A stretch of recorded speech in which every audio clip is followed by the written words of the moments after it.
Today I'm bringing you through a morning hip mobility routine, and I actually woke up really early to actually film this, so it's nice and authentic, it's in real time, because I also wanted to get the sunrise. We're here in Mexico. This is a great routine that almost anybody can really follow. It's combining fascia release, fascia decompression, and actual movement and mobility to move in all different ranges and to access joint spaces that are more difficult than usual. So it's important to do fascia decompression because this helps allow our fascia to glide. Our fascia connects our entire body, our cells, our muscle fibers together. So the more effective they are to glide, the more effective then we can create movement and create a lasting change. So let's jump into this morning hip mobility routine.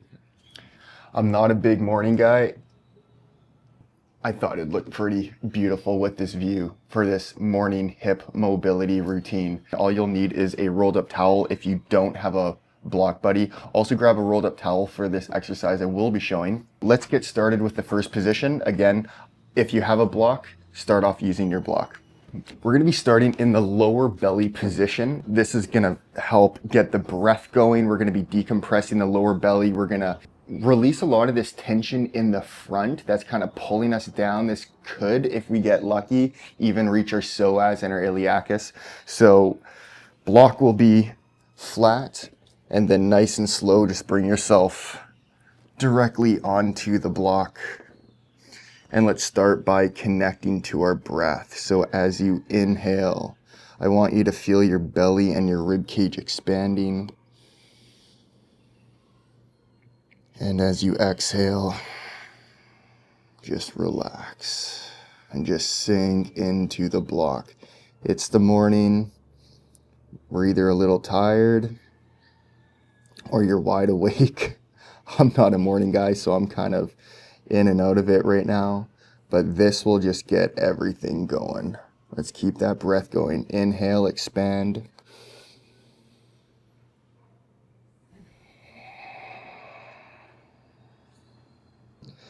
Now you're gonna feel some interesting sensations going on in here.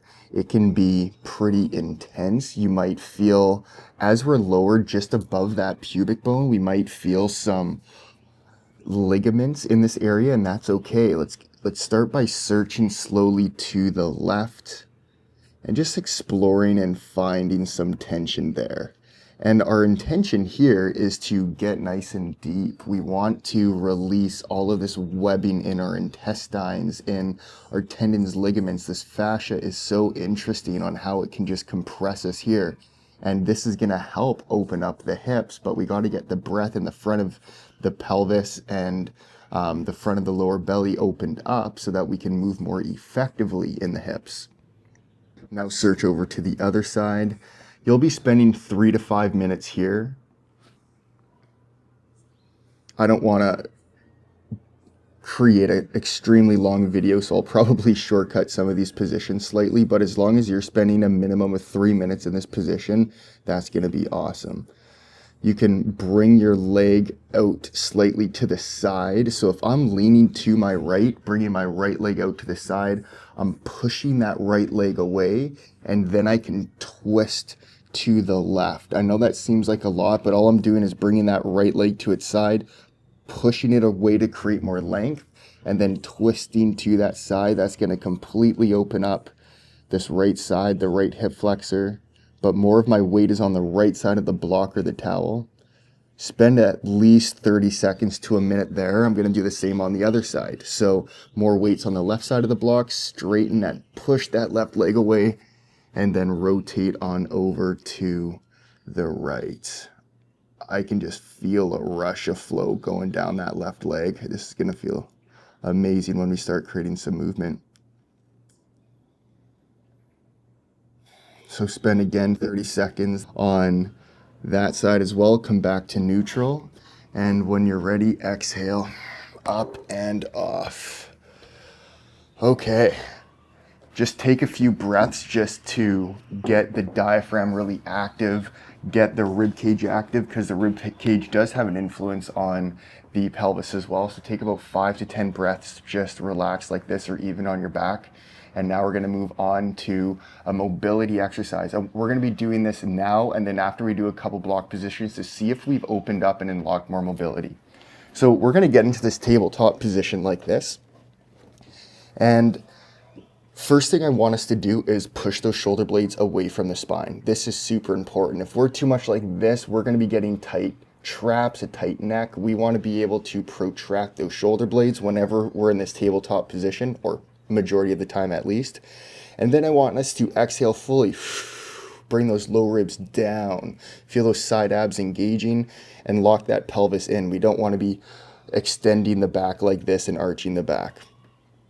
So from this position, we're gonna start with the right leg. We're doing hip cars. So this is controlled articular rotations. We're gonna start by bringing the knee up towards that elbow, out to the side, back behind us.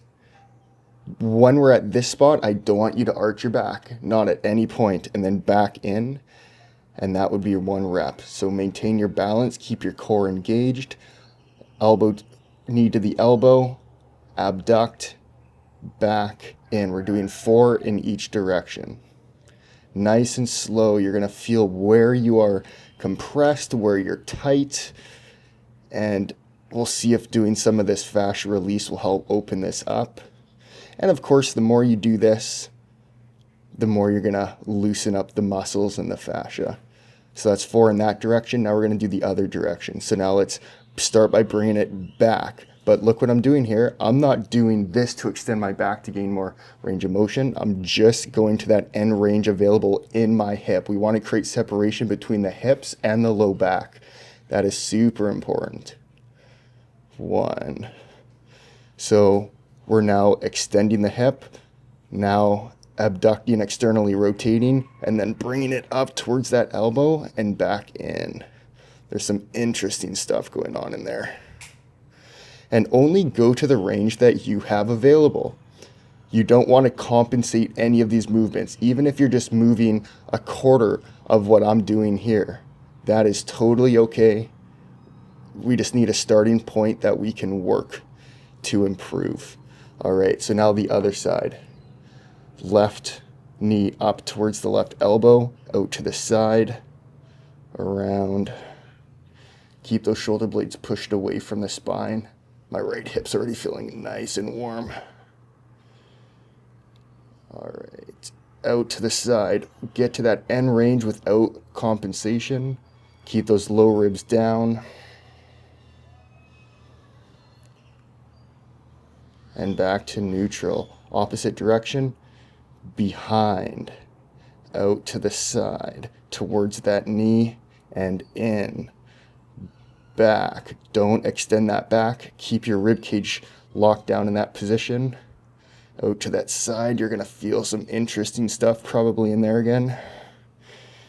But you can see how we're working in all ranges of motion in the hip joint right now.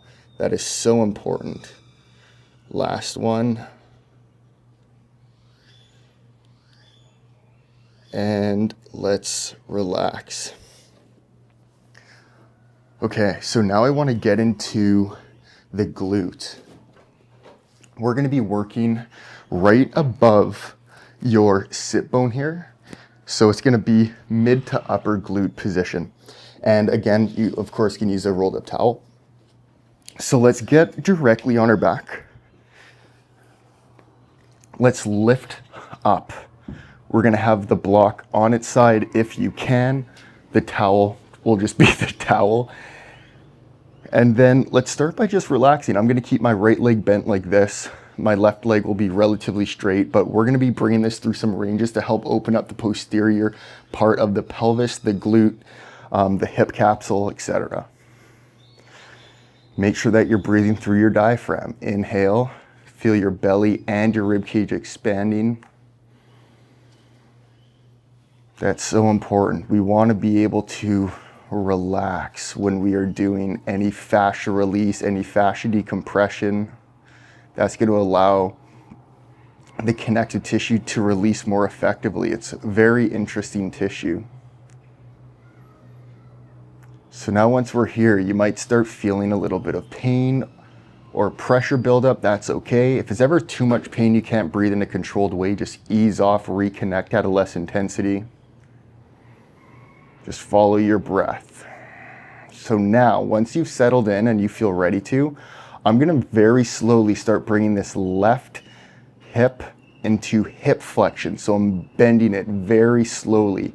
What happens with the mechanics of the hip joint here is it starts moving into internal rotation. And now this is gonna be opening up the posterior socket of the glute. For the hip to move into internal rotation, we need to have more space in the back part of the glute, and many people lack internal rotation.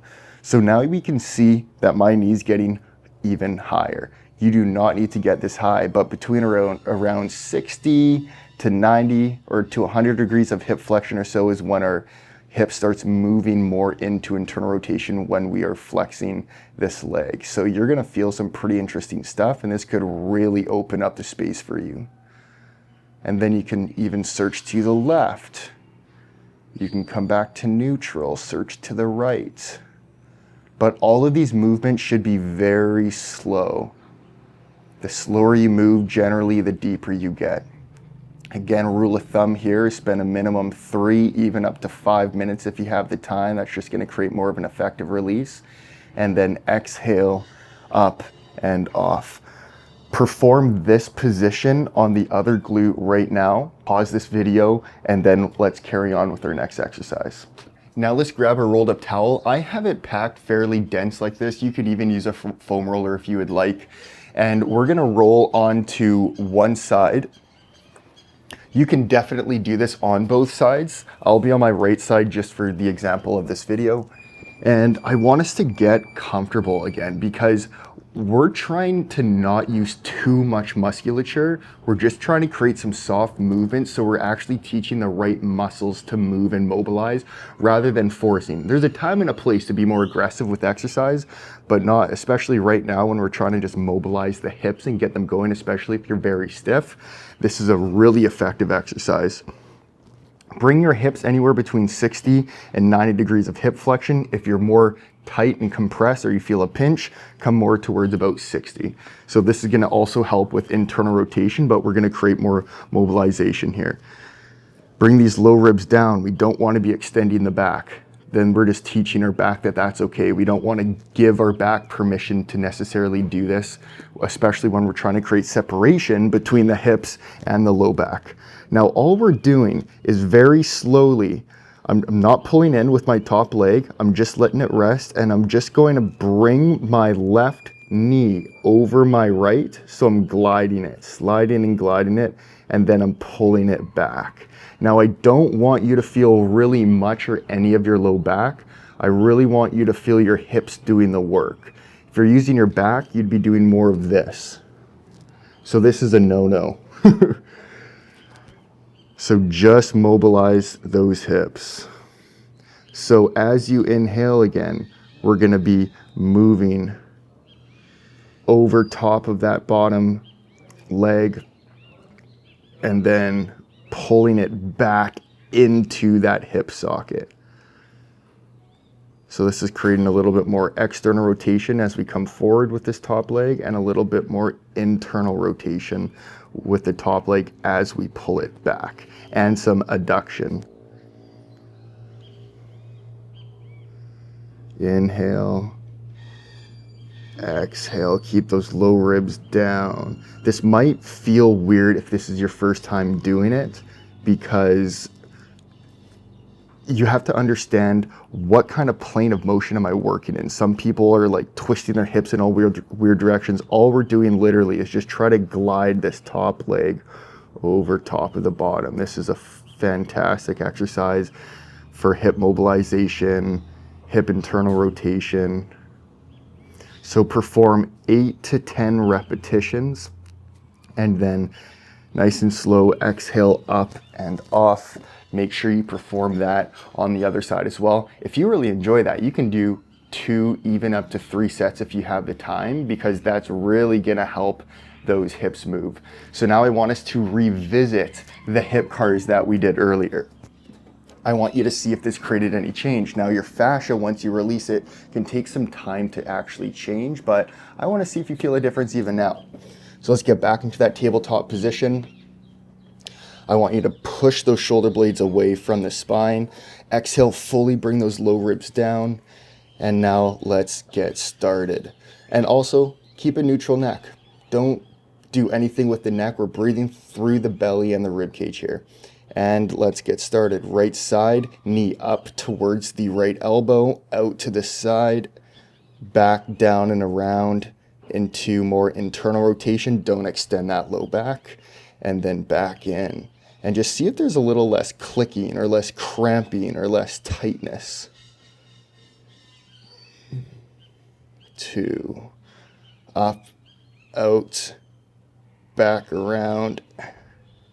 Keep pushing those shoulder blades away. It's easy for us to cave in. Last one in this direction. Back around and in. And now opposite direction. We'll do 4 here. Back into hip extension and then out to the side, opening up this knee to the elbow and in. We can do these a little faster now if we're getting the hang of it.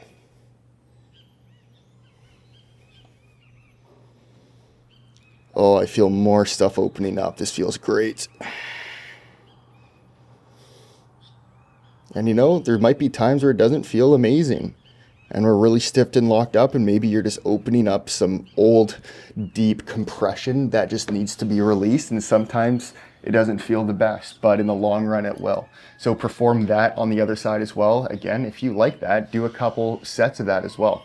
That wraps up the hip morning routine. I didn't want to make this too long, but just long enough so that we're actually getting a benefit. We're creating a release and teaching the muscles how to move, how to create more mobility in that hip joint in all these different ranges of motion. If you enjoy this, give it a like, comment below, subscribe, and I'll see you in the next video.